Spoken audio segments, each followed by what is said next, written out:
श्रीमते रामानुजाय नमः। ज्ञानानन्दमयं देवं निर्मलस्फटिकाकृतिम् आधारं सर्वविद्यानां हयग्रीवमुपास्महे। उग्रं वीरं महाविष्णुं ज्वलन्तं सर्वतोमुखं नरसिंहं भीषणं भद्रं मृत्युं नमाम्यहम्. ஸ்ரீபதியான எம்பெருமானுடைய பரம கிருபையினாலையும் ஆச்சாரியனுடைய அருள்னாலையும் குருநாதருடைய கடாட்சத்தினாலையும் எம்பெருமான் மலையப்பனுடைய ஆசையினாலையும் திருமலா திருப்பதி தேவஸ்தானம் ஆழ்வார் திவ்ய பிரபந்த செயல்திட்டத்தின் வாயிலாக மார்கழி மாதம் ஒவ்வொரு நாளும் ஆண்டாளினுடைய திருப்பாவையை ஒவ்வொரு பாசுரம் வீதமாக அனுபவிக்க வேண்டும் என்பது எம்பெருமானுடைய நியமனமும் ஆச்சாரியனுடைய நியமனமும். அப்படி முதல் நாளிலே தொடங்கி இன்றைய தினம் 5வது நாளிலே மாயனை மண்ணு வடமதுரை மைந்தனை என்று சொல்லக்கூடிய பாசுரத்தை இன்றைய தினம் பார்க்க வேண்டும். முதல் நாளிலே அந்த மார்கழி நீராட்டத்திற்காக எல்லோரையும் அழைத்து, 2ஆம் நாள் அந்த மார்கழி நீராட்டம் என்பது எந்தெந்த விதிகளுக்கு உட்பட்டு நடக்க வேண்டும் என்று சொல்லி 2ஆம் நாள் வகுத்து, 3வது நாளிலே அந்த எம்பெருமானுடைய பரத்வமான அவதாரத்திலே ஒன்றான ஓங்கி உலகளந்த உத்தமன் பேர்பாடி என்பதைப் போல் நன்றாக மழை பெய்து செழிப்பாக இருக்க வேண்டும் என்று சொல்லி 3வது பாசுரத்திலும் அந்த மழை எப்படி பெய்ய வேண்டும் என்று சொல்லி அந்த பர்ஜன்ய தேவன் என்று சொல்லக்கூடிய மழை கடவுளுக்கு இவள் ஆணையிடுவதாக நேற்றைய பாசுரமும், அதைத் தொடர்ந்து அந்த பெண்களெல்லாம் சேர்ந்த பெண்களெல்லாம் பெண்களில் ஒருத்தி கேட்டாலாம், சரி நாம் மார்கழி நோன்பு நோற்கப் போகிறோம், இது நல்லபடியாக நடக்குமா? ஏன்னா எல்லாம் சேர்ந்து வந்தாலே இதெல்லாம் நல்லா நடக்குமா அப்படின்னு ஒரு கேள்வி வரும்.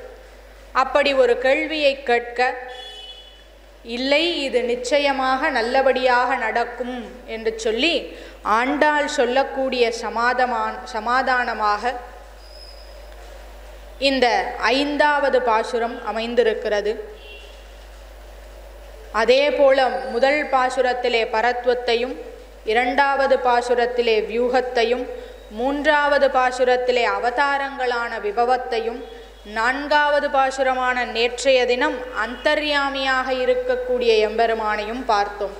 இன்றைய தின பாசுரத்திலே அர்ச்சையாக ஒவ்வொரு கோவிலிலும் எம்பெருமான் வீற்றிருக்கிறான் அல்லவா, அந்த அர்ச்சையிலே இருக்கக்கூடிய எம்பெருமானை ஆராதிக்கக்கூடிய பாசுரமாக இந்த 5வது நாள் பாசுரம் இருக்கிறது. அப்படிப்பட்ட பாசுரத்தை முதல்ல பார்த்துட்டு அடுத்தது உரைகளை பார்க்கலாம். மாயனை மண்ணு வடமதுரை மைந்தனை தூய பெருநீர் யமுனை துறைவனை ஆயர் குலத்தினில் தோன்றும் மணிவிளக்கை தாயை குடல் விளக்கம் செய்த தாமோதரனை தூயமாய் வந்து நாம் தூமலர் தூவித் தொழுது வாயினால் பாடி மனத்தினால் சிந்திக்க போய பிழையும் புகுதருவான் நின்றனவும் தீயினில் தூசாகும் செப்பேளோர் எம்பாவாய் என்று சொல்லி இந்த 5வது நாள் பாசுரத்திலே அர்ச்சாவதாரத்தை காட்டுகிறாள். மாயனை மண்ணு வடமதுரை மைந்தனை அப்படின்னு சொல்றான். மாயன் அப்படின்னு சொன்னா ஆச்சரியமான சேஷ்டிதங்களை செய்பவன் அப்படின்னு அர்த்தம். யாருமே நினைச்சே பார்க்க முடியாத ஆச்சரியமான விஷயங்களை செய்வதற்கான வல்லமையை உடையவன் அப்படிங்கிறவனுக்குத்தான் மாயன் அப்படின்னு பேர். சரி, என்னவெல்லாம் மாயம் செய்திருக்கிறான் அப்படின்னு கேட்டா, அசுரர்களெல்லாம் அழிச்சானே அதெல்லாமா? இல்லை. அசுரர்களை அழிக்கிறது ஒரு லக்ஷ்மணன் பரதன் சத்ருகனே செஞ்சிருவாங்க, அதுக்கு ராமன் தேவையில்லை. அப்போ கிருஷ்ணன் தேவையில்லை, பலராமரே செஞ்சிருவார். அப்போ அசுரரை அழிப்பது தான் மாயமா அப்படின்னு கேட்டா இல்லை. நாமெல்லாம் செய்ய முடியாத விஷயங்களை செய்வதுதான் மாயம். சாதாரணமான மனிதர்களும் தேவர்களும் செய்ய முடியாத காரியத்தை செய்வதுதான் மாயம். சரி, அப்படி என்ன பண்ணார் பெருமாள்னா, நமக்கெல்லாம் தாயையும் தந்தையையும் தேர்ந்தெடுக்கக்கூடிய தகுதி இல்லை. கேட்க முடியுமா? எக்ஸ்கியூஸ் மீ, எனக்கு இந்த வீட்டில் கொஞ்சம் பிறக்கிற மாதிரி ஏதாவது வழி பண்ணி கொடுங்கோ அப்படின்னா எல்லா குழந்தையும் அம்பானி வீட்டில் தான் பிறக்கணும்னு கேட்கும். ஏன்னா வெட்டிங்கெல்லாம் அவங்க தான் ரொம்ப கிராண்டாக பண்ணுறாங்க. வெட்டிங்கா ப்ரீ வெட்டிங்கா ஒன்றும் தெரில, முடிஞ்செடுத்து கல்யாணம் அப்படின்னு நினச்சேன். இல்லைங்க, இது ப்ரீ வெட்டிங் தான், கல்யாணம் வந்து நாங்கள் லேட்டாக வச்சுருக்கோம் அப்படிங்கிறாங்க. அப்போது அந்த மாதிரி தான் எல்லாரும் ஆசைப்பட்டு நாங்கள் இந்த வீட்டில் பிறக்கணும் அந்த வீட்டில் பிறக்கணும். அப்போது தாயையும் தந்தையையும் தேர்ந்தெடுக்கக்கூடிய உரிமை நமக்கு கிடையாது. ஆனால் எம்பெருமானால் நான் இந்த தந்தைக்குத்தான் பிறக்க போகிறேன், நான் இந்த தாய்க்குத்தான் பிறப்ப போகிறேன்னு தேர்ந்தெடுக்கக்கூடிய வல்லமை அவனுக்கு இருக்கிறது. இந்த வசுதேவரை எப்போ தேர்ந்தெடுத்தான்னா,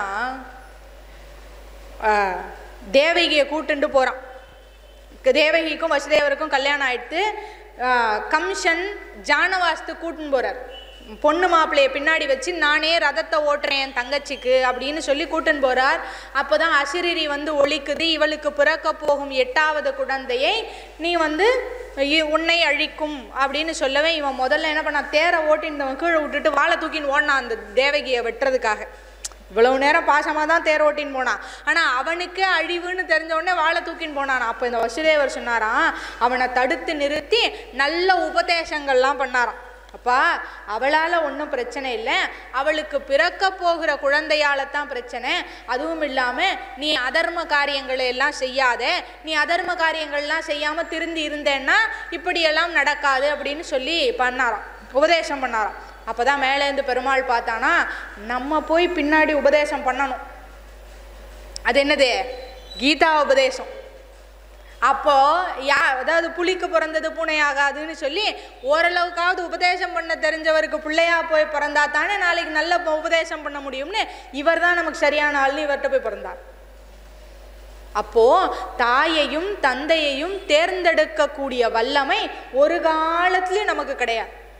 ஆனால் எம்பெருமானுக்கு தாயையும் தந்தையையும் தேர்ந்தெடுக்கக்கூடிய மாயம் பெருமாளிடத்திலே உண்டு அப்படின்னு சொன்னோம். நாம் எல்லாம் பிறக்கும் பொழுது நம்ம நைட்டில் பிறந்திருந்தோம்னா இப்பெல்லாம் நைட்டு பகல்லாம் கிடையாது, எல்லா நேரமும் எல்லாரும் முழிச்சிருக்காங்க. சராசரியாக நம்ம வீடுகளுடைய தூங்குகிற நேரம்ங்கிறது முன்னையெல்லாம் ரொம்ப முன்னையெல்லாம் வந்து ஒரு 7 மணி 8 மணி அப்படி பசங்க ஓரளவுக்கு ஒரு 2000 வாக்கில் அது ஒரு 8 மணியாக இருந்தது. நியூஸ் முடிஞ்சால் ஆஃப் பண்ணிட்டு தூங்கிடணும் அப்படிங்கிறது இருந்தது. இன்னைக்கு சராசரியான தூங்கக்கூடிய நேரம்ங்கிறது 10 மணியை தாண்டி தான் இருக்கு. அதுவும் நாங்கள் ஃபோன் பார்க்குற ஈக்குவலுக்கு நீங்களும் ஃபோன் பார்க்குறீங்க. நாங்களே ஒரு சில நேரம் வச்சிடுறோம், எங்களுக்கே போர் அடிச்சிடுது காலையிலேருந்து பார்த்து பார்த்து. உங்களுக்கு நீங்கள் எல்லா வேலையும் முடிச்சுட்டு வந்து அப்போ தான் எடுத்து இருக்கிற எல்லா வாட்ஸ்அப் மெசேஜையும் பார்க்குறதுக்குள்ளே மணி 11:30 ஆகிடுது. நாங்கள் தூங்கி போய்டுறோம், நீங்கள் உட்காந்து பார்க்குறீங்க. சரி, எங்களால் ஒன்றும் சொல்ல முடியாது, வேறு வழி இல்லைன்னு நாங்களும் கம்முன்றோம். நீங்கள் கேட்டுறீங்க, நாங்கள் கேட்க முடியாதுல்ல, அவ்வளோதான். அப்போது சராசரியான தூங்கக்கூடிய நேரம்ன்றது 10-10:30க்கு மேலே ஆயிடுது இன்னைக்கு. அது கிராமங்களில் கொஞ்சம் இன்னும் முன்னாடியே இருக்குது. நகரங்களில் ஒரு நம்ம மாதிரியான ஒரு நகராட்சி லெவலில் இருக்கக்கூடியதில் ஒரு 10 மணி. இன்னும் நீங்கள் பாண்டிச்சேரி மாதிரியோ இல்லை சென்னை மாதிரி மெட்ரோபாலிட்டன் சிட்டிஸ்க்கெலாம் போயிட்டிங்கன்னா 12 தாண்டி தான். ஏன்னா அவங்களுக்கு அந்த பெருங்கழுத்தூர் டிராஃபிக்லேருந்து வீடு வந்து சேர்றதுக்கே மணி 10 ஆகிடுது. அப்படி இருக்கும் பொழுது அந்த சராசரி தூங்குகிற நேரம் மாறி போயிடுது. அப்போது இரவில் ஒரு குழந்தை பிறந்திருந்தது. ஒரு குழந்தை பிறக்குதுன்னா சராசரியாக ஒரு 8 கோடி மக்களில் ஒரு 5 கோடி மக்களாவது முழிச்சிருப்பாங்க. பகலில் பிறந்தா நிறைய பேர் முழிச்சிருப்பாங்க. ஆனால் இந்த கண்ணன் பிறந்த பொழுது இந்த மொத்த பூலோகத்துலேயும் 4 பேர் தான் முழிச்சிருந்தாங்க. அந்த மாதிரி ஏதாவது ஒரு குழந்தை பிறந்து பார்த்துருக்கோமா? கிடையவே கிடையாது. மொத்தமாக 4 பேர் தான் முழிச்சிருந்தாங்களா. ஒன்று தேவகி, இன்னொன்று வசுதேவன், இன்னொன்று கண்ணன், இன்னொன்று கம்சன். இவங்க 4 பேரை தவிர மித்த எல்லாரும் இந்த லோகத்தில் இருக்கிற எல்லாருக்கும் மயக்க நிலையிலே இருந்தார்கள். தேவகி, வசுதேவன், கம்சன், கண்ணன், இந்த 4 பேர் தான் முழிச்சிருந்தாங்க. அப்படி ஏதாவது ஒரு குழந்தை இந்த ஊரில் பிறந்திருக்கா? பிறந்ததாக தெரியவே தெரியாது. அப்போ சேஷ்டிதங்களை செய்பவன், யாரும் செய்ய முடியாத சேஷ்டிதங்களை செய்பவன். அப்போ அம்மா அப்பாவை தேர்ந்தெடுக்க முடியாது, அதனால அவன் மாயன். அப்போ அவன் பிறக்கும் பொழுது 4 பேர் தான் முழிச்சிருந்தாங்க. அப்படிப்பட்ட ஒரு குழந்தை இது வரைக்கும் பிறந்ததே கிடையாது, அதனாலே அவன் மாயன் அப்படின்னு சொல்றாங்க. அடுத்தது இருக்கிறதுலே உச்சமான மாயம் இதுதான். பிறந்த உடனே குழந்தைய தூக்கின்னு யமுனைக்கு அந்த பக்கமாக போய் அங்கே நந்தகோபுர இடத்துலையும் யசோதை இடத்துலையும் விட்டாச்சு. அந்த குழந்தை 10 வயசுல தான் திரும்பி வருது. 10 வயசுல தான் போய் அக்ரூரர் கூட்டன் வரார் கண்ணனை. திரும்பி கூட்டன் வந்த உடனே அதுக்கப்புறம் சாணூரன், முஷ்டிகன் போன்றவர்களை எல்லாம் கொண்டு, கம்சனை எல்லாம் கொண்டு, அம்மா அப்பா எங்கன்னு கேட்டால் காராகிரகத்திலே இருக்கிறார்கள் அப்படின்னு சொல்ல இவன் நேராக இங்கேருந்து ஓடுறான். காராகிரகத்துக்கு ஓடி போய் பார்த்தா இவனை பார்த்த உடனே அந்த விலங்கெல்லாம் பட்டு பட்டு பட்டு பட்டு நான் வெடிச்சுட்டான். யாருக்கு? வசுதேவனுக்கும் தேவகிக்கும். அப்போ நினைச்சாலாம் அவளுக்கு 10 வருஷமா ஒரு கவலை இருந்துட்டான். என்னன்னா, ஐயோ பெறாத குழந்தைய பெத்தோமே, ஒரு வாய் பால் கொடுக்க முடியலையே அந்த குழந்தைக்கு, என்னால பாலை கூட குடிக்க, ஒரு வாய் பால் கூட குடிக்காம அங்க கொண்டு போய் விட்டுட்டனே என் குழந்தைய அப்படின்னு 10 வருஷமா கஷ்டப்பட்டு இருந்தாலாம். அப்போ அந்த குழந்தைய பார்த்த உடனே அவளுக்கு பால் சுரந்தது. 10 வயது கண்ணனை பார்த்ததும் அவளுக்கு பால் சுரந்தது. 10 வயது கண்ணன் அவனுடைய தாயாரிடத்திலே பால் அருந்தினான். இது யாரும் கேள்விப்படாத சேஷ்டிதங்கள். அப்படி யாரும் செய்யாத சேஷ்டிதங்களை செய்பவனாக இருப்பதனால் இவனுக்கு மாயன் அப்படின்னு பேர். இவனுடைய குரு சாந்தீபனி முனிவர். அவர் குருகுல கல்வியெல்லாம் முடிஞ்சிட்டு 64 நாளில் 64 கலைகளையும் கத்துண்டார். ஆச்சு. குருகுல கல்வியெல்லாம் முடிஞ்ச உடனே குரு தட்சணை கொடுக்கணும் இல்லையா? குரு தட்சணையா என்ன வேணும் அப்படின்னு கேட்க, பாருங்க, சாந்தீபனி முனிவராக இருந்தா கூட, கத்துக்கிறவன் பகவானாவே இருந்தா கூட, உங்களுக்கு குரு தட்சணை என்ன வேணும்னு கேட்டா மோட்சம் வேணும்னு கேட்கல. கேட்டிருந்தா கொடுத்துட்டு இருப்பான், ஜாலியா ஜம்முன்னு கிளம்பி போயிருக்கலாம். ஆனா சாந்தீபனி முனிவரே கேட்கல. பரவாயில்லைங்க, நாங்க தான் கேட்கலன்னு நினைச்சோம், சாந்தீபனி முனிவரே கேட்கல, நம்ம மட்டும் என்ன அப்படின்னு நினைச்சுக்க கூடாது.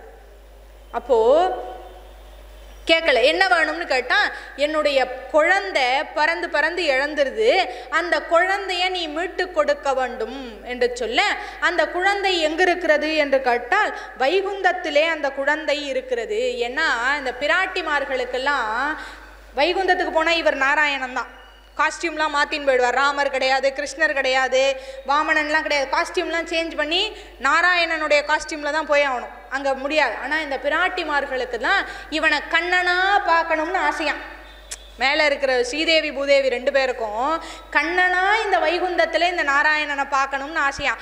அதனால இந்த சாந்தீபனி முனிவருடைய குழந்தைகளை எல்லாம் கொண்டு வந்து வச்சுட்டாங்களாம். அப்போது அந்த சாந்தீபனி முனிவருடைய இந்த குழந்தைகளை எல்லாம் மீட்கிறதுக்காக வைகுந்தத்திற்கு கண்ணனாகவே போனான். அப்போ நம்மெல்லாம் நம்முடைய உருவத்தோட போக முடியாது. ஆனால் பெருமாள் வைகுந்தத்துக்கு அவன் உருவத்திலே கண்ணனாகவே போனான். அது மட்டும் இல்லை, போய் குழந்தைகளை மீட்டு கொண்டு வந்து சாந்தீபனி முனிவரிடத்திலே கொடுத்தான். வைகுந்தத்துக்கு போனால் என்னது, திரும்பி வர முடியாது. அது யாரா இருந்தாலும் ஒன்ஸ் வைகுந்தத்துக்கு போயிட்டா திரும்பியே வர முடியாது. ஆனா இவன் என்ன பண்றான், வைகுந்தத்துக்கு போய், அதுவும் இந்த பூத உடலோட போய் அந்த குழந்தைகளை மீட்டு கொண்டு மீண்டும் திரும்பி வருகிறான். அப்பேற்பட்ட மாயத்தை செய்யக்கூடியவன். அதான் சொல்றான், மாயனை மண்ணு வடமதுரை மைந்தனை அப்படின்னா. மண்ணு அப்படின்னு சொன்னா பிரிக்க ஒண்ணாத, அந்த வடமதுரையை விட்டு அவனால பிரிக்கவே முடியாதான். சரி, ஏன் வடமதுரையை விட்டு பிரிக்க முடியாது அப்படின்னு கேட்டால் தென்மதுரையை விட்டு பிரிச்சிடலாமா அப்படின்னா, தென்மதுரையில் பெரியாழ்வார் போன்னு சொல்லிட்டாராம். பெரியாழ்வார் அந்த மன்னனிடத்திலே அவனுடைய கேள்விக்கு பதில் சொல்லி அந்த பொற்கிழி தானா வந்து கீழே இறங்க அந்த பொற்கிழியை எடுத்துண்டு அந்த ராஜா என்ன பண்ணா, யானை மேலே ஏற்றி இவர் தான் ஜெயிச்சாருன்னு ஊர்வலம் காட்ட அந்த காட்சியை பார்க்க பெருமாள் வர்றார் பிராட்டியோட. அப்போதான் என்ன பாடினார்? பல்லாண்டு பல்லாண்டு பல்லாண்டு பல்லாயிரத்தாண்டு பல கோடி நூறாயிரம்னு சொல்லி, பெருமாளே இந்த ஊர்ல இருந்தா உன்னை எல்லாரும் கண்ணு வச்சிருவாங்க, நீ போயிட்டு வான்ட்டாராம். அதனால பெருமாளுக்கு போயிட்டு வான்னு சொன்னது தென்மதுரை. இல்லை இல்லை, நீ கூடவே இரு, மண்ணு வடமதுரை மைந்தனை அப்படின்னு கூடவே இருன்னு சொன்னது இந்த வடமதுரையா. அதனால அவனுக்கும் இந்த வடமதுராவுக்கும் இருக்கக்கூடிய அந்த தொடர்பு என்பது பிரிக்க ஒண்ணாத தொடர்பாக இருக்கக்கூடியது அப்படின்னு சொல்றான். அந்த வடமதுரைக்கே இன்னைக்கும் மதுராவுக்கு போனீங்கன்னு சொன்னா அது கண்ணனுடைய ஊர் தான்.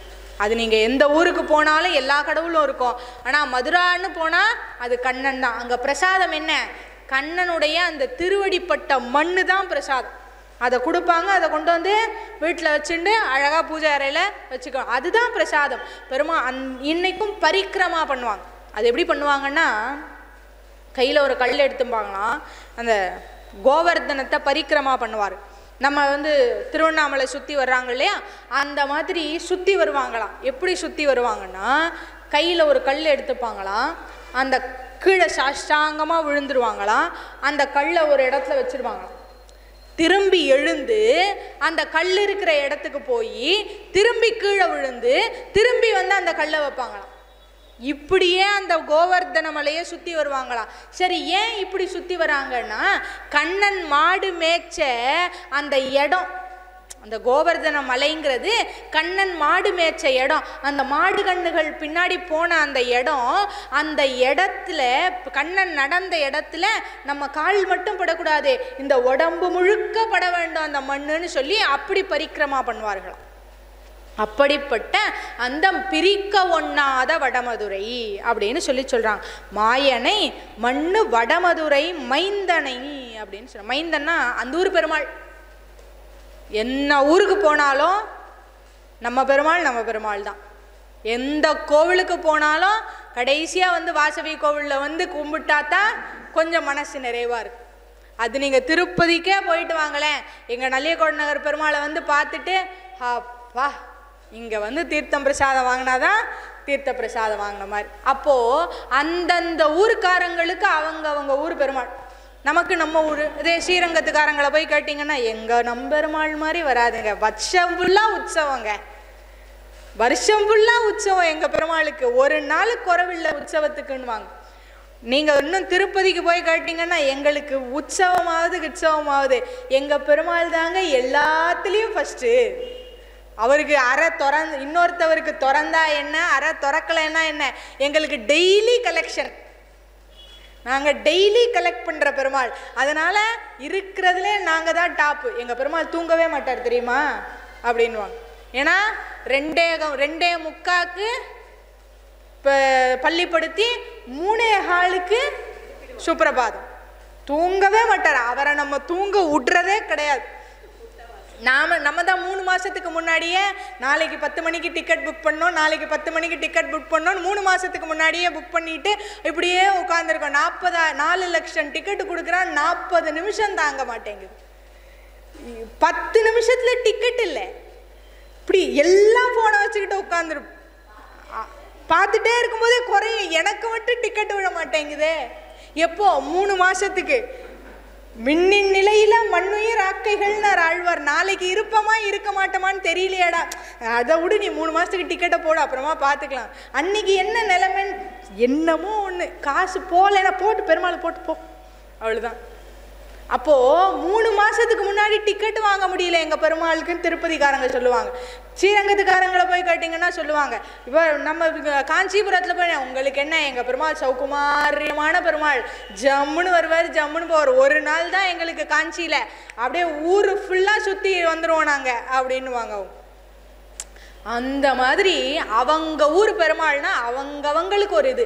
அந்த மாதிரி என்னென்ன மாயனை மண்ணு வடமதுரை மைந்தனை, அவங்க ஊர் பெருமாள். அந்த ஊருக்கே பெருமை எதால?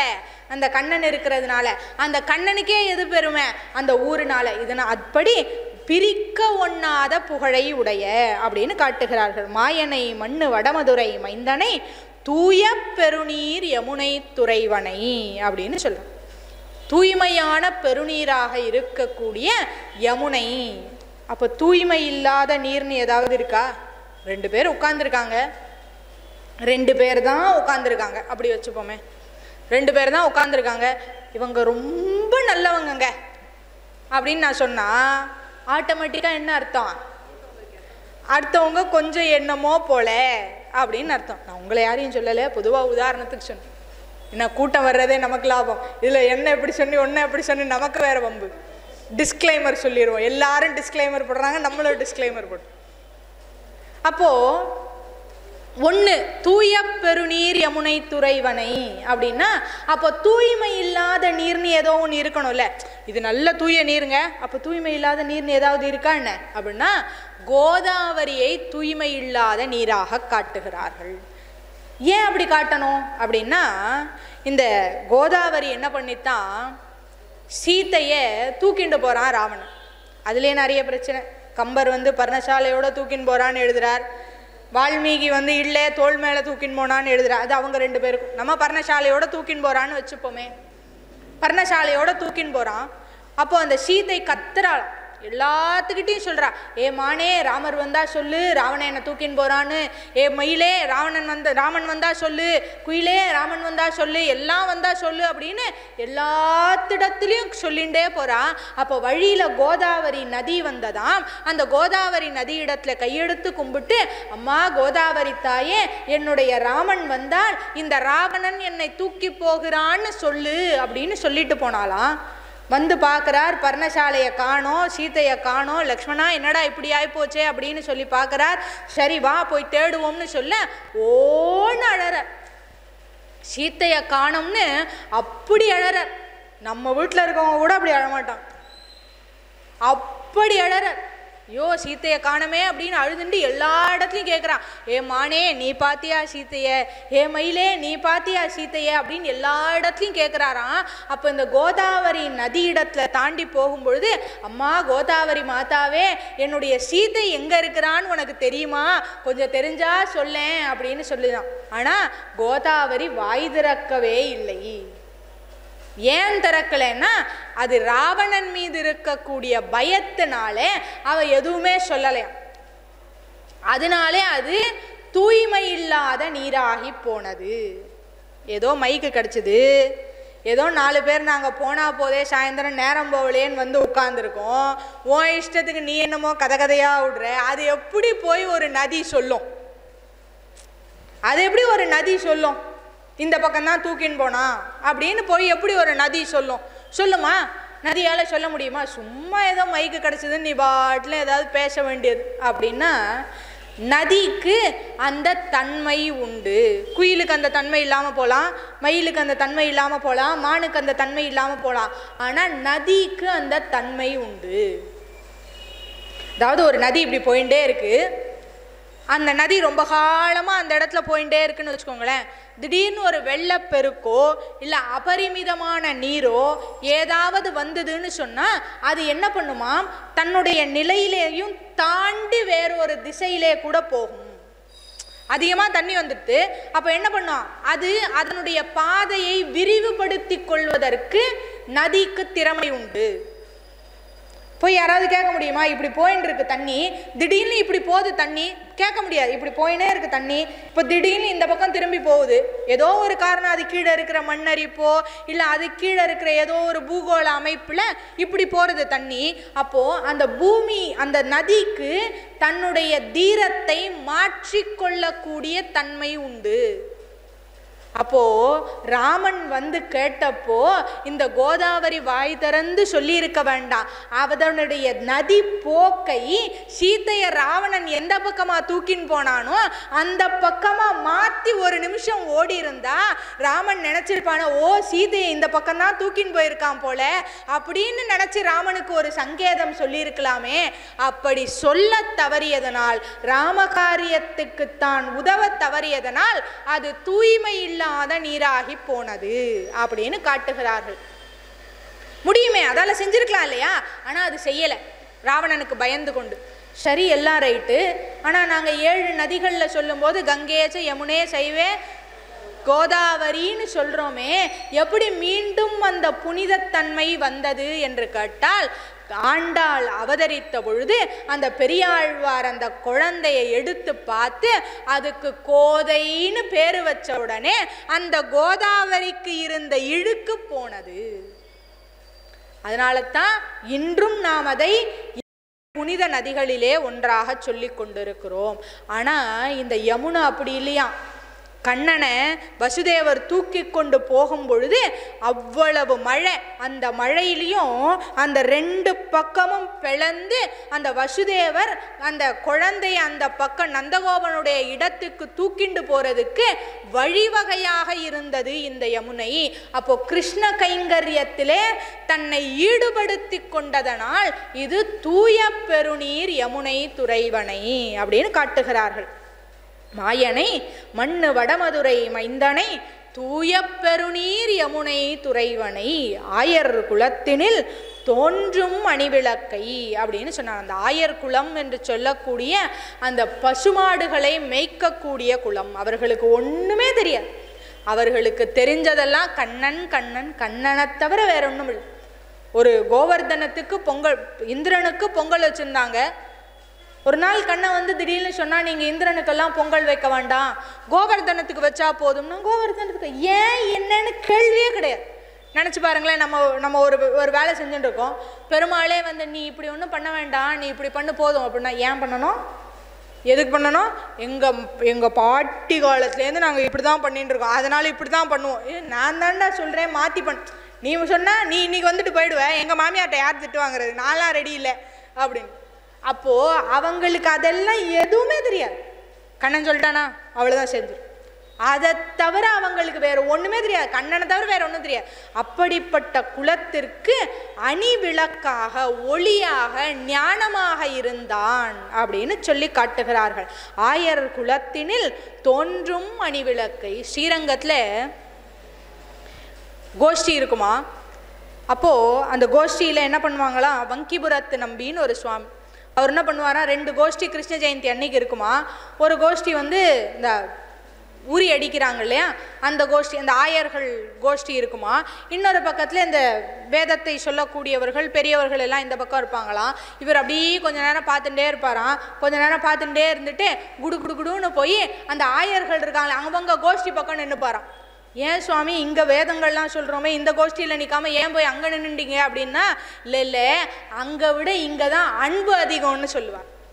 ஏன்னா அவர்களுக்கு தான் பெருமாள் மேலே அன்பு அதிகம். அதனால் அவங்க என்றைக்குமே பெருமாள்கிட்ட ஐயோ கண்ணனுக்கு ஒன்று வந்துடக்கூடாது, கண்ணனுக்கு ஒன்று வந்துடக்கூடாது, அவங்களுக்கு நினைப்பெல்லாம் அப்படித்தான் இருக்கும். அதுதான் சொல்கிறேன், ஆயர் குலத்தினில் தோன்றும் அணிவிளக்கை தாயை குடல் விளக்கம் செய்த தாமோதரனை அப்படின்னு சொல்கிறாங்க. தாயை குடல் விளக்கம் செய்த தாமோதரனை அப்படின்னு தாமோதரன் அப்படின்னா, தாமம்னா கயிறு, உதரம்னா வயிறு, தாமத்தினால் உதரத்திலே கட்டுப்பட்டவன் அப்படின்னு காட்டுறான். இவனுக்கு வெண்ணை திருடுறது தான் வேலையே. பார்ட் டைம் ஜாப்லாம் இல்லை, ஃபுல் டைம் ஜாபே அவனுக்கு வெண்ணை திருடுறது தான். பார்ட் டைம் ஜாபெல்லாம் தாண்டி ஃபுல் டைம் ஜாப் ஆகிடுது. இருக்கிற எல்லா வீட்லேயும் போய் வெண்ணையா திருடிட்டு வரான். ஒரே கம்ப்ளைண்ட், எல்லாரும் ஒரே கம்ப்ளைண்ட். எல்லாரும் ஒரு நாள் மொத்தமாக இவனை கூட்டுன்னு வந்து மொத்தமாக யசோதா வாசல்ல நிற்கிறாங்க. உன் பிள்ளை என்னெல்லாம் பண்ணுறான்னு தெரியுமா அப்படின்னு சொல்லி ஒருத்தொருத்தியாக ஒன்றா சொல்கிறான். ஒருத்தராக டெய்லி வந்துருந்தாங்க, ஒன்றும் பெருசாக தெரில, போய் தொலைன்னு விட்டுட்டா. இவளுக்கு இருக்கிற பிஸ்னஸ் டீலிங்கில் இவளுக்கு பால் டெய்ரி பிஸ்னஸ், இவனால் பெரிய டெய்ரி பிஸ்னஸ் பண்ணுறா. இருக்கிற வேலையில் இவன் கம்ப்ளைண்ட், ஒரு பெரிய கம்ப்ளைண்ட், டெய்லி ஒரு கம்ப்ளைண்ட் வரவே அதை ரிஜெக்ட் பண்ணிட்டே இருந்தா. ஒரு நாள் மொத்தமாக எல்லாரும் வந்துட்டாங்க. இன்னைக்கு விட்டேனா பார் இந்த கண்ணனை அப்படின்னு எல்லாம் ஒரே கம்ப்ளைண்ட்டாக சொல்கிறாங்க. எப்போவுமே இந்த அம்மாக்களுக்கு அவங்க 1000 கம்ப்ளைண்ட் சொல்லுவாங்க. அதுவே பக்கத்து வீட்டிலேருந்து வந்து ஒரு கம்ப்ளைண்ட் சொல்லிட்டா தாங்கவே தாங்காது, சுத்தமாக தாங்காது. இத்தனை பேர் வந்து கம்ப்ளைண்ட் பண்ணிட்டாங்களேன்னு அவ்வளவு கோபம் யசோதைக்கு. வான்னு சொல்லி அவனை தர தர தர தர தர தரான்னு பிடிச்சி இழுத்துன்னு போகிறான். இழுத்துன்னு போய் அவன் சொல்கிறான், அம்மா அம்மா நான் ஒன்றுமே பண்ணல. அவங்க எல்லாரும் போய் சொல்கிறாங்க. யாரு? அவங்கெல்லாம் போய் சொல்கிறாங்களாம். இவர் உண்மையை மட்டும் சொல்கிறாராம். நம்புமா, நான் ஒன்றுமே பண்ணவே இல்லை, அவங்க எல்லாம் போய் சொல்கிறாங்க. என் மேலே இருக்க கோபத்தில் இப்படிலாம் சொல்கிறாங்க. என்னை பற்றி எனக்கு தெரியும், வீட்டில் இருக்கிற வெண்ணையே நீ தான் வச்சு வைக்க மாட்டேங்கிறே வா அப்படின்னு சொல்லி அவளை தர தர தர தரன்னு பிடிச்சி இழுத்துன்னே போய் ஒரு உரல் பக்கத்தில் நிற்க வச்சுட்டு இங்கே நில்லு அப்படின்னா இவன் ஓட பார்த்தானா. பக்கத்தில் இருக்க குச்சி எடுத்து இங்கே நிற்கலைன்னா அவ்வளோதான் அப்படின்னா குடுகு அப்படி நின்ன உடனே போய் அங்கே இருந்த மாட்டை கட்டுற அந்த சின்ன கவரு, கண்ணுக்குட்டி கட்டுற அந்த கவர் இருக்குமா, அந்த கயிறை கொண்டு வந்து எடுத்துன்னு வந்து அந்த உரலோட சேர்த்து கட்ட பார்க்குறாளாம். கட்ட முடியல இவளால். அப்போது பத்தலை அந்த கயிறு. சரின்னு போய் இன்னொரு கயிறு எடுத்துன்னு வரான். அதுக்குள்ளேயே இவன் ஓட பார்க்குறான்னா திரும்பி ஒரு குச்சி எடுத்து ஓடினேன்னா பாரு அப்படின்றாலாம். திரும்பி இன்னொரு கயிறு எடுத்துன்னு வந்து கட்ட பார்க்குறானா, கட்ட முடியல. திரும்பி இன்னொரு கயிறு எடுத்துன்னு வந்து முடிச்சு போட்டு கட்ட பார்க்குறாளாம், கட்ட முடியல. ஐயோ இவனை கட்டக்கூட என்னால் முடியலையே, இவனை ஒன்றும் பண்ண முடியல, இவன் சேஷ்டை பண்ணுறான். சரி கட்டி போடலாம்னு பார்த்தா கட்டக்கூட முடியலையேன்னு நினைக்கிறாளாம். கண்ணெல்லாம் தண்ணி ஆயிட்டான். ஐயோ அம்மா இப்படி அழறாளேன்னு தன்னைத்தானே குறுக்கிண்டு அவனால் கட்டுப்பட்டான். அதான் ஆழ்வாசனா, கண்ணினுன் சிறு தாம்பினால் கட்டுண்ண பண்ணிய பெருமான். அவளால் கட்ட முடியாது, அவள் கட்டும்படியாக இவன் தன்னை குறுக்கிக் கொண்டான். கட்டிட்டா. கட்டின உடனே இவன் என்ன பண்ணுறான், அந்த அந்த கட்டை அவுத்துக்கிட்டு ஓட பார்க்குறானா. காலை இப்படி உதச்சி காலை எடுத்து கால் மேலே வைப்பேன் அப்படின்னா. யாரு? சர்வேஸ்வரன், லோகநாயகன், லோகத்துக்கெல்லாம் ரட்சகனாக இருக்கக்கூடியவனை இவன் என்ன பண்ணுறா, கால் எடுத்துன்னு கால் மேலே வைப்பேன் அப்படிங்கிறான். கையை உதைக்க பார்க்குறானா. கையை இப்படி பண்ண கையை எடுக்கிற அப்படின்னு அடிக்க போகிறாளா. அப்போது அந்த கட்ட முடியல, கட்டி முடிச்சுட்டா. ஆனால் பார்க்கறதுக்கு பாவமாக இருக்கான். அம்மா நான் ஒன்றுமே பண்ணலம்மா, நான் ஒன்றுமே பண்ணலம்மா. 5 நோக்கும் அந்நோக்கும் பயந்தமா. யார்? தேவர்கள், யக்ஷரர்கள், கிண்ணறர்கள்லாம் இவனுக்கு பயந்து போய் கிடக்குறாங்க. கிரகங்கள் எல்லாம் இவனுடைய காலடியில் கிடக்கிறது பயந்து போய். ஆனால் இவன் அவளுக்கு பயந்து போய் 5 நோக்கும் அந்நோக்கும். தொழுகையும் அழுகையும் அந்த வாயை பிதுக்கிண்டு அழறானா. அம்மா நான் ஒன்றுமே பண்ணலம்மா, என்னை விட்டுருமான்னு. தொல்லை இன்பத்து பெருதி கண்டாள் அப்படின்றார் ஆழ்வார். அது தொல்லை தான், ஆனால் அது இன்பமாக இருந்து தான் அந்த யசோதைக்கு. அதோடு சொல்கிறாங்க, பராசர் பட்டர் காட்டுறாரு, மாட்டு பொண்ணோடு சேர்த்து கட்டி போட்டாலாம். சும்மா கூட கட்டி போடல, மருமகளோடு சேர்த்து கட்டி போட்டாலாம். ஹிருதயத்தில் யார் இருக்கா? பிராட்டி இருக்கா. பிராட்டியோடு சேர்ந்து மருமகளோடு சேர்த்து கட்டி போட்டுட்டா அப்படின்றாங்க. இன்னொன்று என்னன்னா, எது உரலு எது கண்ணன்னே தெரியலையாம். ஏன்னா உரலும் கருப்பு, இவனும் கருப்பு. உரலுக்கும் உரல் இப்படி பெருசா இருக்கும், நடுவில் சிறுத்து இருக்கும், கீழே பெருசா இருக்கும். இவனுக்கும் புஜங்கள் பெருசு, அதனால பெருசா இருக்கு. எடை சிறுச்சா இருக்கான், கீழே கால்லாம் பெருசு. அதனால எது உரலு எது கண்ணன்னே தெரியலையாம். சரி எப்படிரா கண்டுபிடிக்கிறது, எது உரலு எது கண்ணன்னு எப்படிரா கண்டுபிடிக்கிறதுனா, ஒன்று அழுது இன்னொன்று அழாமல் நிற்கிது. எது அழுதோ அதான் கண்ணன் அப்படின்னு. அப்படி அந்த அம்மாவிடத்திலே தாயை குடல் விளக்கம் செய்த தாமோதரனை அப்படின்னு சொல்லி காட்டுகிறார்கள். தாமோதரனை என்ன பண்ண வேண்டும்? தூயமாய் வந்து தூமலர் தூவி தொழுது அப்படின்னு சொல்லி ஆரம்ப தூய்மையாக வர வேண்டும். லக்ஸு போடணுமா, பியர்ஸ் சோப் போடணுமா, இல்லை பாடி வாஷ்லாம் எதாவது யூஸ் பண்ணணுமா, ட்ரெண்டிங்கில் என்ன பாடி வாஷ் இருக்கோ அதை போட்டு குளிச்சுட்டு வரணுமா அப்படின்னா, ஹிருதயத்திலே தூய்மையாக வர வேண்டும். அதான் கஷ்டங்க. எங்க அதான் கஷ்டம் இருக்கிறதுலே, அதுதான் கஷ்டம். உடம்புல சொல்கிறீங்களா நல்லா வாசனை திரவியங்கள்லாம் எல்லாம் போட்டு எல்லாம் நல்லா பண்ணணும் தான், மனசு தூய்மையாக வரமாட்டேங்குதே, அதுதான் கஷ்டம். அதுதான் சொல்ல, தூயமாய் வந்து தூமலர் தூவி தொழுது. தூமலர் சுத்தமான மலராக இருக்கணும். அது ஒரே ஒரு புஷ்பமாக இருந்தால் நீங்கள் டன்னாக கொண்டாந்து திருப்பதியில் கொட்டுற மாதிரி கொட்ட வேண்டாம்.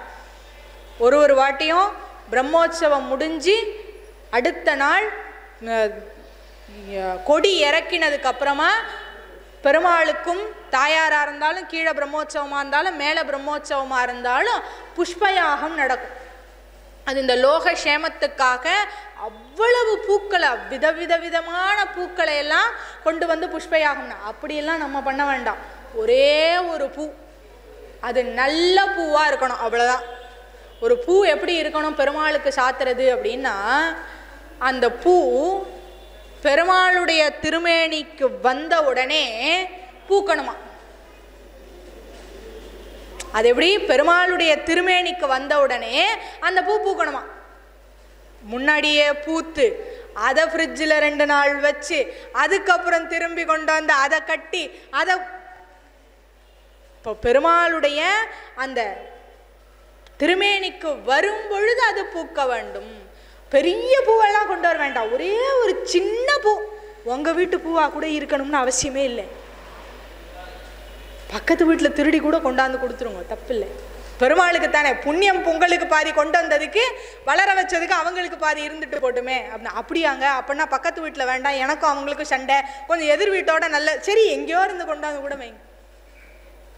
அப்போது அந்த புஷ்பம் ஒன்றே ஒன்றா இருந்தால் கூட அது தூமலர் தூவி தொழுது, பூமலர் தூவி தொழுது கையினால் தொழ வேண்டும், வாயினால் பாடி மனத்தினால் சிந்திக்க. இந்த வாயார பாடம் அதாங்க வரமாட்டேங்குது, கொஞ்சம் லஜ்ஜையாக இருக்குது. நாம சங்கீர்த்தனம் இருக்குது, எல்லாம் தெரியுது, உட்காந்து கேட்குறேன், நல்லா எல்லாம் ஹரே ராம ராம ராம ஹரே ஹரே, ஹரே கிருஷ்ண கிருஷ்ண கிருஷ்ண ஹரே ஹரேன்னு எல்லாம் கையை தூக்கி பாடுறாங்க. நமக்கு என்னமோ கொஞ்சம் சங்கடமாக இருக்குது, கையெல்லாம் தூக்கி பாடி அப்படி இருக்கக்கூடாது. வாயினால் பாடி மனத்தினால் சிந்திக்க அப்படின்னு சொன்னோம். அதாவது ஒரு செயல், இப்போ நான் இந்த பேப்பரை எடுத்து இங்கே வைக்க போகிறேன் அப்படின்னா முதல்ல மனசால தான் யோசிக்கணும். யோசித்து நான் இந்த பேப்பரை எடுத்து இங்கே வைக்க போகிறேன்னு டிசைட் பண்ணணும், சரியா? ஆனால் இவ பாருங்கள் அப்படியே ஆப்போசிட்டாக எல்லாத்தையும் சொல்கிறா. தூயமாய் வந்து தூமலர் தூவி தொழுது வாயினால் பாடி கடைசியாக மனத்தினால் சிந்திக்க அப்படின்னு சொல்கிறான். ஏன்னா லௌகீகமான லௌகீகமாக இருந்தாலும் அது சாதாரணமாக இருந்தாலும் பல நேரங்களில் நாம் செய்யக்கூடிய எந்த செயலுக்கும் நம்முடைய புத்திக்கும் மனசுக்கும் தொடர்பே இல்லாமல் ஒரு மாதிரி மெக்கானிக்கலாக தான் செஞ்சுட்டு ஒரு பூ கட்டுறோன்னு வச்சுக்கோங்களேன். ஏதோ டிவி பார்த்துட்டு நம்ம பாட்டில் ஏதோ கட்டு ஏதோ ஒரு குழம்பு கிண்டின்னு இருக்கோன்னு வச்சுக்கோங்களேன். அந்த குழம்பு எங்கேயோ இருக்கும் சிந்தனை. நேற்று அவங்க ஃபோன் பண்ணாங்க, இன்றைக்கி நான் அவங்களுக்கு திரும்பி ஃபோன் பண்ணணும். உப்பு போட்டேனா இல்லையோ, ஒரு வாட்டி போட்டேனா 2 வாட்டி போட்டேனா, முன்னாடியே போட்டேனோ இல்லை போடலையோ, சரி எடு குத்து மதிப்பாக போவோம். அப்படி சிரிக்கிறதெல்லாம் பார்த்தா அப்படித்தான் பாதி நேரம் போகுது போல. சரி இருக்கட்டும், தப்பு இல்லை. நம்ம வீட்டில் இருக்கவங்க நம்ம சமையலை சாப்பிடாம வேறு எங்கே போகிறாங்க, வேறு வழி. நம்ம வீட்டில் இருக்க பெருமாளுக்கும் வேறு வழி இல்லை, அவங்களுக்கும் வேறு வழி இல்லை. அப்போது போட்டோமா, அப்போது நம்ம பாதி நேரம் செய்கிற செயலுக்கும் நம்முடைய மனசுக்கும் புத்தியும் அங்கே ஈடுபடாது. அந்த மாதிரி பெருமாள் விஷயத்தில் இல்லாமல் எப்படி இருக்கணும், மனத்தினால் சிந்தனையோடு இருக்கணும். இது மனத்தினால் சிந்தனையோடு தூயமாய் வர வேண்டும், மனத்து சிந்தனையோடு தூமலர் தூவ வேண்டும், மனத்து சிந்தனையோடு தொழ வேண்டும், மனத்து சிந்தனையோடு பாட வேண்டும். எல்லாத்தோடையும் அதை சேர்த்துக்கணும். அது முடியுமா அப்படின்னா முடியாது. நானே சொல்றேன், முடியாது. எங்கேயோ பெருமாளுக்கு தான் பூ கட்டுறோம், எல்லாரும் ஒன்றா உட்காந்து வீட்டில் கூட கட்டல, கோவிலில் தான் கட்டுறோம். எல்லாரும் பெருமாளை நினச்சினே கட்ட முடியுமா? முடியாது. ஏதோ ஒன்று நாம சங்கீர்த்தனம் பண்ணுறோம், கோவிலில் தான் உட்காந்து பண்ணுறோம். அப்போது கோவில்லே உட்காந்து நாம சங்கீர்த்தனம் பண்ணி வாயார நல்லா பாடினா கூட நினப்பு இந்த அம்மா எப்போ விடுமோ, வீட்டுக்கு போகணும், நம்ம போய் டிஃபன் பண்ணணும், எப்போ விடுவாங்களோன்னு தான் இருக்கும். அப்போது இது எப்போ வரும்? வாயினால் பாடிக்கொண்டே மனத்தினால் சிந்தனை எப்போ வரும்னா கொஞ்சம் கொஞ்சமாக அபியாசப்பட்டாதான் வரும். மனசார அந்த அந்த ப்ராசஸ் முதல் நாளில் வராது, கொஞ்ச நாளில் வராது. கொஞ்சம் கொஞ்சமாக ஏதோ செயல் செஞ்சுட்டே இருக்கோமா, 4 நிமிஷம் மறந்துட்டா கூட 5வது நிமிஷம் பெருமாளே நாராயணா அப்படின்னு அந்த பூவை கட்டணும். சரி திரும்பி ஒரு 4 நிமிஷம் எங்கேயோ போயிடும் தான், திரும்பி அதை கொண்டு அப்போ கொஞ்சம் கொஞ்சமாக தான் செய்யணும். அப்போ ஒரு கட்டத்தில் பெருமாளுடைய அருளாலும் நம்முடைய முயற்சியினாலும் தூய்மையாக வரும் பண்ணும் பொழுதும் என்ன வந்துடும், மனத்தினாலே சிந்தனை வந்துவிடும். வாயினால் பாடும்போதும் மனத்தினால் எம்பெருமானை சிந்திக்க வந்துவிடும். அப்படி வர வேண்டும், அந்த நிலையிலே நாம் செய்ய வேண்டும் என்று சொல்லி காட்டுகிறார். மாயனை மண்ணு வடமதுரை மைந்தனை தூய பெருநீர் யமுனை துறைவனை ஆயர் குலத்தினில் தோன்றும் மணிவிளக்கை தாயை குடல் விளக்கம் செய்த தாமோதரனை தூயமாய் வந்து நாம் தூமலர் தூவி தொழுது வாயினால் பாடி மனத்தினால் சிந்திக்க போய பிழையும் புகுதருவான் நின்றனவும் தீயினில் தூசாகும் செப்பேளோர் எம்பாவாய். போய பிழையும் அப்படின்னு சொன்னா பழைய பிழைகள் எல்லாம், இதுக்கு முன்னாடி செய்த பிழைகள் எல்லாமும் புகுதருவான்னா இதுக்கு மேலும் செய்ய போகிற பிழைகள் அப்படின்னு சொல்கிறான். சரி எல்லாம் தெரிஞ்சிச்சு, பெருமாள் நம்மளை காப்பாற்றுவாருன்னு தெரிஞ்சிச்சு, சரணாகதி ஆயிடுத்து. எல்லாம் ஆனதுக்கப்புறம் என்ன பண்ணும், அதுக்கு முன்னாடி செய்கிற பிழைகளை எல்லாம் பெருமாள் பொறுத்திருப்பார். சரணாகதி பண்ணிட்டோம், அதுக்கப்புறம் செய்யாமல் இருப்போமா? எப்படி இருப்போம் பாருங்க. அதெல்லாம் முடியாது. ஏதோ ஒரு வகையில் தெரிஞ்சோ தெரியாமையோ பிழைகள் வரத்தான் போகிறது. ஆனால் அது என்னன்னா நம் மனது அறிந்து அந்த பிழைகளை செய்யக்கூடாது. சரணாகதி பண்ணுறதுக்கு முன்னாடி வேணா கூட செய்த தவறுகளை எல்லாம் பெருமாள் பார்த்துப்பார். பெருமாளுக்கு தாசன்னு வந்ததுக்கப்புறம், சரணாகதின்னு வந்துட்டதுக்கப்புறம், பெருமாள் நமக்கு அபயம் கொடுக்குறேன்னு சொல்லிட்டதுக்கப்புறம் இதுக்கு மேலே தவறுகள் வரும். அது நம்மை அறியாமல் செய்யக்கூடிய தவறுகளாகத்தான் இருக்க வேண்டும் அப்படின்னு சொல்கிறான். அப்படிப்பட்ட தவறுகளில் வரக்கூடிய பாப்பங்களையும் இதற்கு முன்னால் செய்த பாப்பங்களையும் அப்படின்னு மொத்தமாக எல்லாத்தையும் எடுத்துணும். கொஞ்சம் கொஞ்சம் இல்லை, பாக்கியே வைக்கல ஆண்டாள், மொத்தமாக எல்லாத்தையும் எடுத்துன்னு. அதாவது தேசிகன் என்ன பண்ணாராம், ஏதோ பெருமாள்கிட்ட போனாராம். பெருமாள்கிட்ட போகும்போது மூடி மூடி கையில் ஏதோ இப்படி மூடி மூடி எடுத்துன்னு போனாராம். என்ன எடுத்துன்னு போகிறீங்க, ஏதோ பெருமாளுக்கு ஏதாவது பக்ஷணம் எதாவது எடுத்துன்னு போகிறீங்களா, பெருமாளுக்கு சமர்ப்பிக்கிறதுக்கு எதாவது எடுத்துன்னு போகிறீங்களா அப்படின்னு கேட்டால், இல்லை இல்லை அது ஒரு பர்சனலான விஷயம் அப்படின்னா. என்ன எடுத்துன்னு போகிறீங்க, என்னதான் அது அப்படின்னா, இல்லை அது என் பாப்பம் அப்படின்னா. அது என்னோட பாப்ப மூட்டை, பாவம், அதை நான் கையில் வச்சுருக்கேன், அதை பெருமாள்கிட்ட கொண்டு போய் சமர்ப்பிச்சணும். ஏன்னா அவனை தவிர வேற யாரும் என்ன பண்ண முடியாதே, அதை போக்கவே முடியாது, அதனால தான் பொத்தி எடுத்துன்னு போகிறேன் அப்படிங்கிறது. நான் அதான் சொன்னார் அவர், பெருமாளே உனக்கு எனக்கும் ஒரு ஒற்றுமை, நீயும் ராஜா நானும் ராஜான்னாராம். இது என்னங்க புதுசாக இருக்குது, அவர் தான் ராஜா, நாம் அவனுக்கு அடிமைன்னு தானே இத்தனை நாளாக சொல்லியிருந்தீங்க, இவர் என்னடானா புதுசாக நீயும் ராஜா நானும் ராஜாங்கிறாரு, இது என்ன கதைன்னா, நீயும் ராஜா, நீ சக்கரவர்த்தி, நீ தான் பெரிய தேவாதி ராஜன், எல்லாத்துக்கும் ராஜா நீ தான். நான் எதில் ராஜா தெரியுமா, அபராத சக்கரவர்த்தி அப்படின்னு. அபராதம் பண்ணுறதுல நான் சக்கரவர்த்தி, பாபம் பண்ணுறதுல நான் சக்கரவர்த்தி, நீ லோகத்துக்கே சக்கரவர்த்தி, ஆனால் நான் எப்படி பாபம் பண்ணுறதுல நான் சக்கரவர்த்தி அப்படின்னாராம். அப்போ அந்த மாதிரி அந்த பாபங்கள் எல்லாம் போய பிழையும் புகுதருவான் நின்றனவும் தீயினில் தூசாகும் செப்பேளோர் எம்பாவாய். அந்த ஆண்டாள் அந்த பெண் கேட்குறா, நம்முடைய இந்த விரதம் இருக்கிறோமே, இந்த விரதத்திற்கு பலன் கிடைக்குமா அப்படின்னு கேட்க அதை சொல்கிறா, தீயினில் தூஷாகும் செப்பேளோர் எம்பாவா. என்ன தூஷாகும், போய பிழையும் புகுதருவான் என்று நம்முடைய பாபங்கள் எல்லாம் தூஷாகும். என்ன பண்ண வேண்டும் தெரியுமா, நாம் அந்த பாபங்கள் எல்லாம் தூஷாவதற்கு தூயமாய் வர வேண்டும், தூமலர் தூவ வேண்டும், தொழ வேண்டும், வாயினால் பாட வேண்டும், மனத்தினால் சிந்திக்க வேண்டும். இப்படியெல்லாம் நாம் பண்ணோம்னா நம்முடைய பாபங்கள் எல்லாம் போய்விடும். சரி, அப்படின்னா யாரை பண்ணுறது அப்படின்னு கேட்டால், மாயனை மண்ணு வடமதுரை மைந்தனை தூய பெருநீர் யமுனை துறைவனை ஆயர் குலத்தினில் தோன்றும் மணிவிளக்கை தாயை குடல் விளக்கம் செய்த தாமோதரனை இப்படிப்பட்ட எம்பெருமானை நாம் வாயார பாடி மனதார சிந்தித்து கையினால் தொழுதால் நம்முடைய பிழைகள் எல்லாம் போகும்.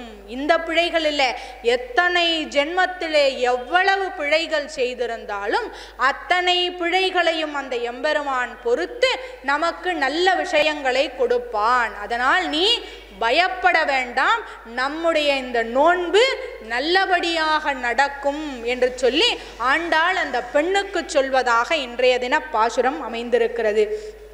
இன்றைய தின பாசுரம் என்பது சரமஸ்லோகத்திற்கு ஈடானது என்று பெரியோர்கள் காட்டுகிறார்கள்.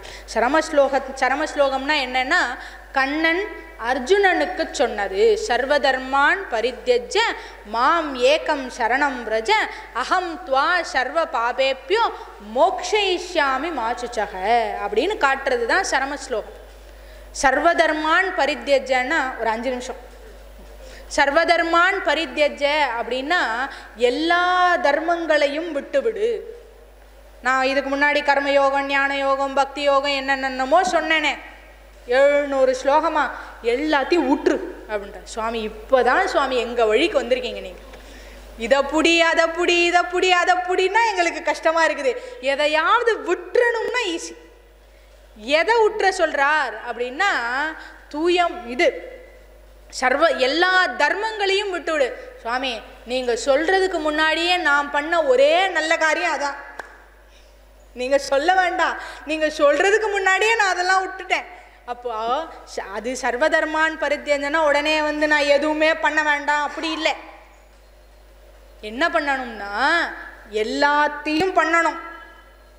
ஆனா எப்படி பண்ணணும் தெரியுமா? இதெல்லாம் பண்ணினா எனக்கு பலனா பெருமாள் இதெல்லாம் கொடுப்பாருங்கிற எண்ணத்தை விட்டுறணும். அப்ப செய்யணுமா? செஞ்சுதான் ஆகணும்.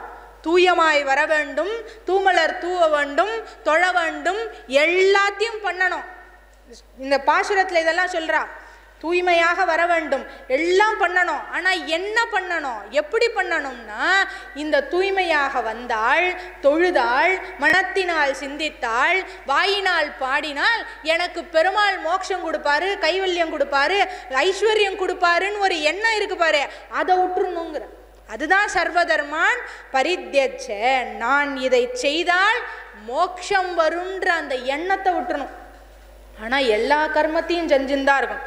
சர்வதர்மான் பரித்யஜ மாம் தொட்டு காட்டின திருமேனி அப்படின்னு பெரியவர்கள் பேசுறாங்க. பெருமாள் தொட்டு காட்டினாராம், என்ன சரணமா பற்று அப்படின்னு மாம்னு தொட்டு காட்டின திருமேனி. அந்த மாம் அப்படிங்கிற வார்த்தை எங்க இருக்குன்னு, யாருன்னா பெருமாள் தான். பெருமாள்ன்ற மாம், அந்த பெருமாளை தான் காட்டுறான். அந்த பெருமாள் யார் தெரியுமா?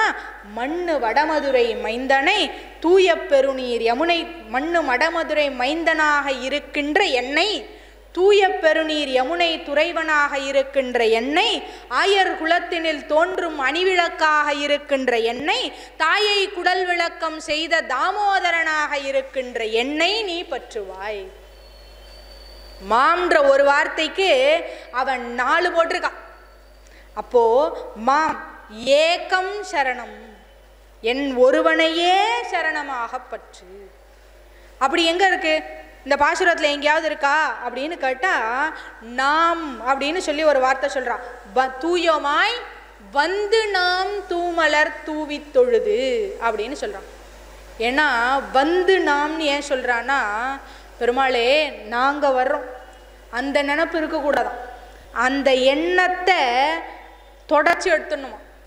ஏன்னா அவன் ஒருவன் தான் நம்மை ரட்சிக்க கூடியவன். நான் வந்தேன் தெரியுமா கோவிலுக்கு அப்படின்னா, நாமளா வரல, உண்மை அதுதான். அவனா நம்மளை வர வச்சிருக்கான், அதனால நாம வரோம். இங்க திண்டிவனத்துல இருக்கிற எத்தனையோ பேருக்கு பத்திரிக்கை கொடுத்தோம், எத்தனையோ பேருக்கு வாட்ஸ்ஆப்ல சென்ட் பண்றோம், எத்தனையோ பேருக்கு லிங்க் அனுப்புறோம். எல்லாரும் இங்க வர்றாங்களா? இல்லை. எல்லாரும் அந்த லிங்கை ஓப்பன் பண்ணி எல்லாரும் பார்க்குறாங்களா? இல்லை. அப்போ இங்கே பார்க்குறாங்க, இங்கே வர்றாங்க அப்படின்னு சொன்னால் அவங்க நினச்சிக்கிட்டு இருக்காங்க, நான் அங்கேருந்து கிளம்பி இதை பார்க்க வந்தேன், நான் இங்கேருந்து கிளம்பி இதை பார்க்க வந்தேன், நான் இந்த வேலையை ஒதுக்கி வச்சுட்டு இங்கே உட்காந்து கேட்டுருக்கேன் அப்படின்னு. இப்படியெல்லாம் செய்யும்படியாக அவன் ஒருவனே நம்மை சொல்கிறான். அப்போ அந்த வந்து நாம் அப்படின்னு சொல்றோம் இல்லையா, அந்த எண்ணத்தை தவிர்த்து விட வேண்டும். அதுதான் தூயமாய் வந்து நாம். அந்த எண்ணம் இல்லாம தூய்மையா வரணுமா? அந்த தூயமாய் வந்து நாம்ங்கிறதுக்கு என்ன அர்த்தம்னா, நான் வந்தேன் தெரியுமா, நான் சரணாகதி பண்ணேன் தெரியுமா, அந்த எண்ணம் இல்லை, அந்த எண்ணத்தை விட்டுட்டு தூய்மையா வரணுமா. பெருமாள் தான் என்னை இங்கே வர வச்சார், பெருமாள் தான் என்னை சரணாகதி பண்ண வச்சார் அப்படின்னு நினைக்க வேண்டும். அதுதான் சொல்கிறார், சர்வ தர்மானுக்கு எல்லா தர்மத்தையும் விட்டுறணும், ஆனால் தர்மத்தை விடக்கூடாது. அந்த தர்மத்திலே அடையக்கூடிய பலனை விட்டு விட வேண்டும். சரி, மாம்னு யாரை காட்டுறா இந்த இடத்துலன்னா 4 பெருமாளை காட்டுறா. ஏகம் அவனையே பற்ற வேண்டும், நம்முடைய முயற்சினால் இல்லை, அவனுடைய முயற்சினால அந்த தூய்மையோடு வர வேண்டும்னு தூயமாய் வந்து நான்னு சொல்றான். சரணம் ரஜ அப்படின்னா என்னையே பற்றுவாயாக அப்படின்னு சொல்றான். பற்று அப்படின்னா அந்த மனத்தினால், பற்றுனா உடனே போய் பெருமாள் காலை எப்படி பிடிச்சிக்கிறதா, அது இல்லை, மனசார அவனுடைய சிந்தனையை வைத்துக் கொள்ளுது. அதனால தான் கடைசியான சொன்னா மனத்தினால் சிந்திக்க அப்படின்னு சொன்ன. சர்வதர்மான் பரித்யஜ மாம் ஏகம் சரணம் பிரஜ. அடுத்தது சொல்ற அகம், அகம் என்ன, என்னை பற்றுவாயாக, அகம் துவா அப்படின்னு சொன்னா நான் மாயனை. அதுதான் அந்த அகங்கிற பதத்துக்கு தான் அந்த மாயன்கிற பதம். ஏன்னா அந்த மாயன் அப்படிங்கிறவன் பெரியோர்கள் சாட்சாத்து வைகுந்தத்திலே இருக்கிற எம்பெருமானைத்தான் மாயன்னு காட்டுறாங்க இங்க. அந்த பெருமாள் தான் மாயன். அதனால அவன் ஒருவனால் தான் நம்மை காப்பாற்ற முடியும், வேற யாராலையும் நம்மளை காப்பாற்றவே முடியாது. நான் ஒருவன் தான் உன்னை காப்பாற்ற முடியும். அகம் துவா சர்வ பாபேப்பியோ மோக்ஷயிஷ்யாமி மாம் சுச்சக. சர்வ பாபேப்பியோ அதைத்தான் சொன்னான். அவள் என்னது, போய பிழையும் புகுதருவான் நின்றனவும் தீயினில் தூசாகும் செப்பேளோர் எம்பாவாய். அப்படி இந்த சரம ஸ்லோகம்தான் இந்த 5வது பாசுரத்திலே முழுமையாக இருக்கிறது. இந்த 5வது பாசுரத்திலே இருக்கக்கூடியது தான் சரம ஸ்லோகத்திலே இருக்கிறது. அப்படி பார்த்தால் இந்த 5வது பாசுரம்தான் இந்த திருப்பாவையிலே இருக்கக்கூடிய சரமஸ்லோக பாசுரம் என்று சொல்லி பெரியோர்கள் இந்த பாசுரத்தை காட்டுகிறார்கள். அப்படிப்பட்ட பாசுரத்தை நாம் நித்தியம் சொல்ல வேண்டும். இந்த பாசுரம் நித்தியம் சொல்லணும். ஏன்னா நம்முடைய பாபங்கள் எல்லாம் போக வேண்டும் என்று சொன்னால் நித்தியம் ஒரு முறையாவது இந்த பாசுரங்களை எல்லாம் சொல்ல வேண்டும் என்று கேட்டுக்கொண்டு, இதுகாரும் இருந்து கேட்ட அனைவருடைய பொன்னார் திருவடிகளிலும் பல்லாண்டு பாடி இதில் ஏதேனும் குற்றம் குறையிருப்பின் அடியேனை க்ஷமிக்க வேண்டி நிறைவு செய்கிறோம். ஸ்ரீ காந்தாய கல்யாண நிதையே நிதையத்தினா ஸ்ரீவேங்கடேச நிவாசாய ஸ்ரீனிவாசாய.